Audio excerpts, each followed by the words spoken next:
Hello, my name is Carx82 and welcome back to my Gregtech New Horizons tutorial series. And just a quick reminder, there will be spoilers in regards to the quest book, so just keep that in mind if you don't want to know what quests are upcoming. Now last episode we finished with the crafting up the bed, because that is how the quest book finishes tier 0, so we're moving on to the Stone Age here. And one of the nice things about the quest book is it gives some pretty helpful items along the way. And the very first quest we get for 1 sand is actually the lunch bag from Spice of Life. And in case you didn't know what Spice of Life is, it does give diminishing returns for the different foods that we eat. We right click that and look at the food. It says diminishing returns start after eating any food 5 more times. So basically you need to have a variety of different foods, which is why I recommend just farming up as many different crops as you can, because even though these are only considered morsels in the very beginning, it does reset the counter for the Spice of Life food. And the lunch bag, if you right click it when it is closed, you can put different foods in there and it'll rotate these for you. And you just shift right click it, and when it's open you can actually eat from it. Now, unfortunately, it only has 3 slots in this lunch bag, and you need 6 different foods for it to cycle through enough to get rid of the diminishing returns, but it is definitely something that is helpful in the beginning. There is also a upgraded version, which requires a bit of iron, but this one has 6 slots. So I always recommend getting the lunchbox kind of as soon as you can, but that does need a bit of iron to get, but it's actually not that far away. Now, one of the first things we want to do in the Stone Age is upgrade our tools. We crafted up the Gregtech flint tools, but unfortunately they cannot be repaired. They have very low durability and they break very fast. We want to upgrade into the Tinker's tools. Now, just keep in mind a lot of these recipes have been changed to be more difficult. Just an example, the blank patterns actually require 4 paper, and the paper requires wood pulp around a water bucket. So you may need to do a bit of searching in NEI, because the recipes that you may be used to have actually been changed.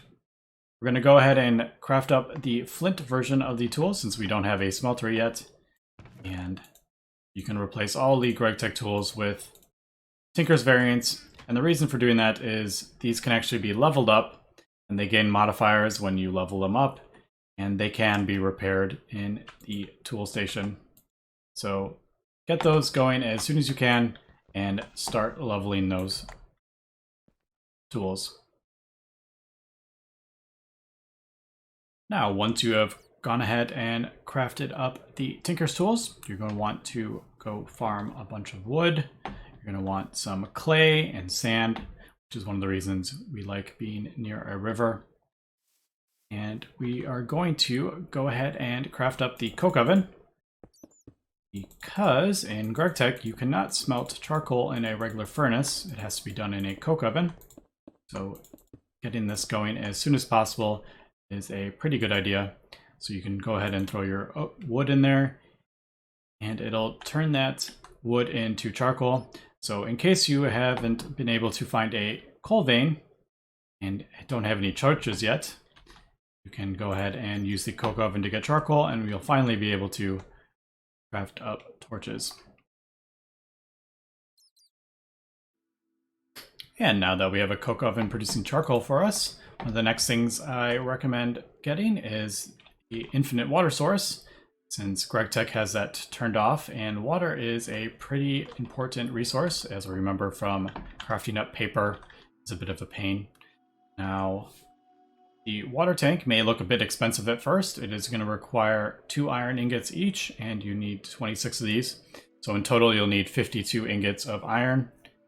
But if we remember from last episode, the veins in this mod pack are absolutely huge. So 50 iron is actually not that difficult once you find the vein.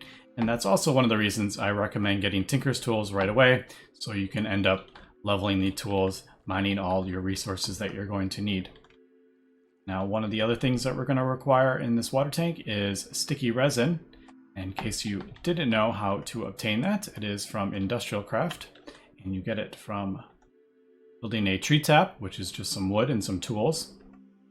And you're going to find a rubber tree, and one of the ways to find that is the 3 leaf blocks on top of the trunk.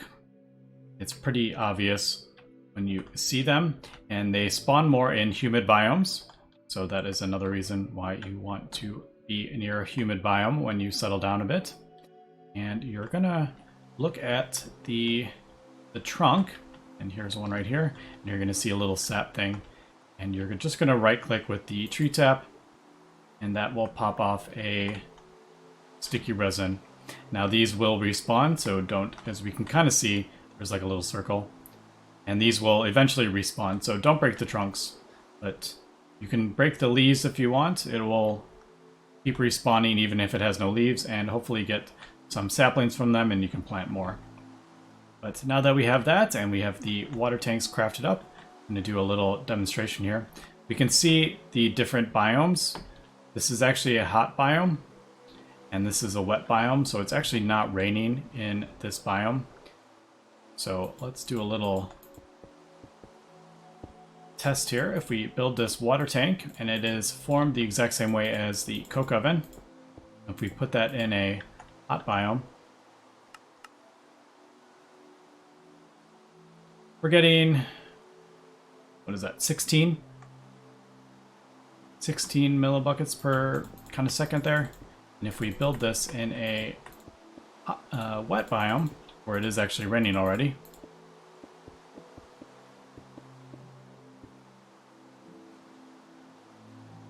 it is almost double. So as we can see, this is another reason you want to be in a wet biome. It is much easier to get a infinite water source. So just after a few seconds, we already have a bucket of water, and we haven't even gotten up there yet with that one. And one of the next things I recommend crafting up is the Tinker's Construct Smeltery. Now there is actually a quest for it in the multi-block goals chapter, and I recommend following this because one of the rewards is very good, the aluminum ore berries.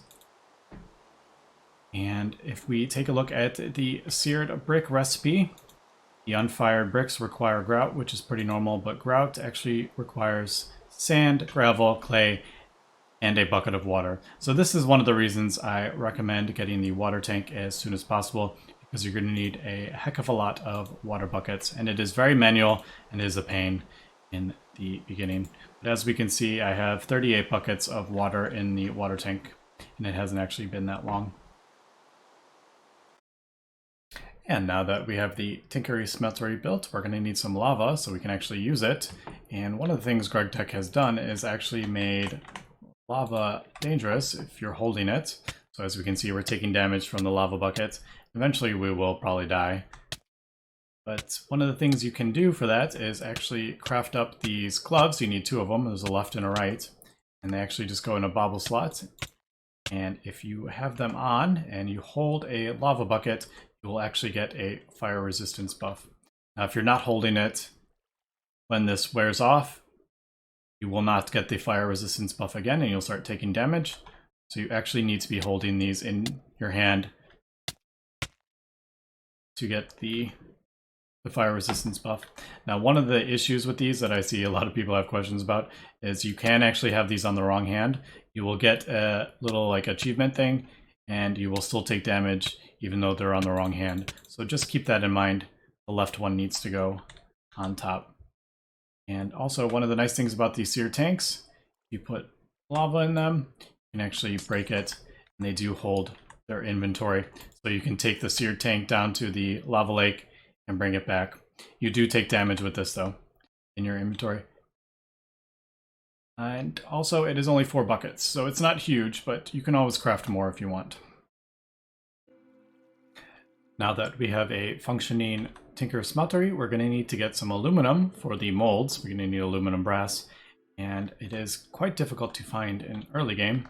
But one of the things to look out for when you're traveling, exploring, is aluminum gravel ore. They spawn in little chunks like this, usually like 3 or 4. And there is actually a quest for these if you can get 4 of them, and the quest will give you 16 more. So I definitely recommend holding on to them, at least 4 of them, until you can complete the quest, because it is quite difficult to find in early game. But they are out there, they're usually on the surface, but they may be quite hidden. And if you can't find the aluminum gravel ore, one of the other things you can do is actually complete the quest, the multi-block quest for the smeltery, and one of the rewards is aluminum ore berries, so I suggest taking those. And what you do is actually put the ore berries on, I see 2 crop sticks, and you just place that on tilled dirt, and you can just right click on the crop stick with them, and that will start growing.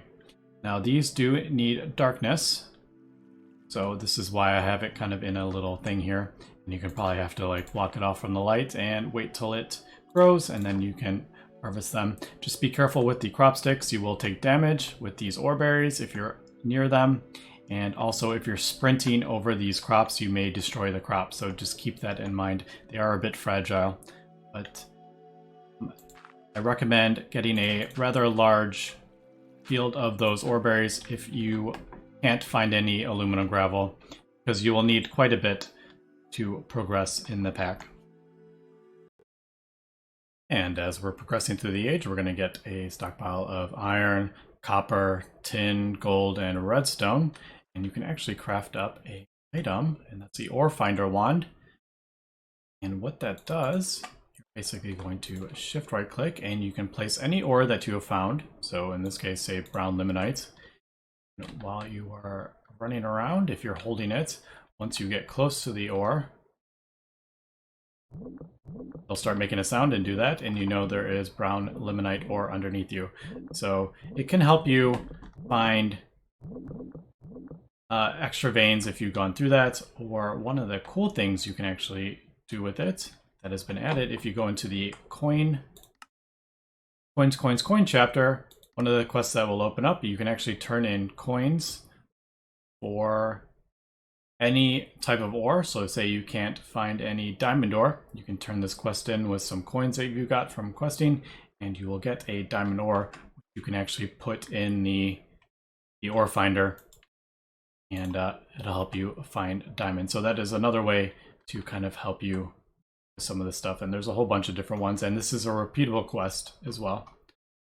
It's quite expensive, but so you can't use it for resources, but it will help you find something if you can't find it. And a couple items you might want to consider crafting up for this age. One is the sleeping bag, some leather and some wool, and that lets you sleep out anywhere else in the world, not having to bring your bed around.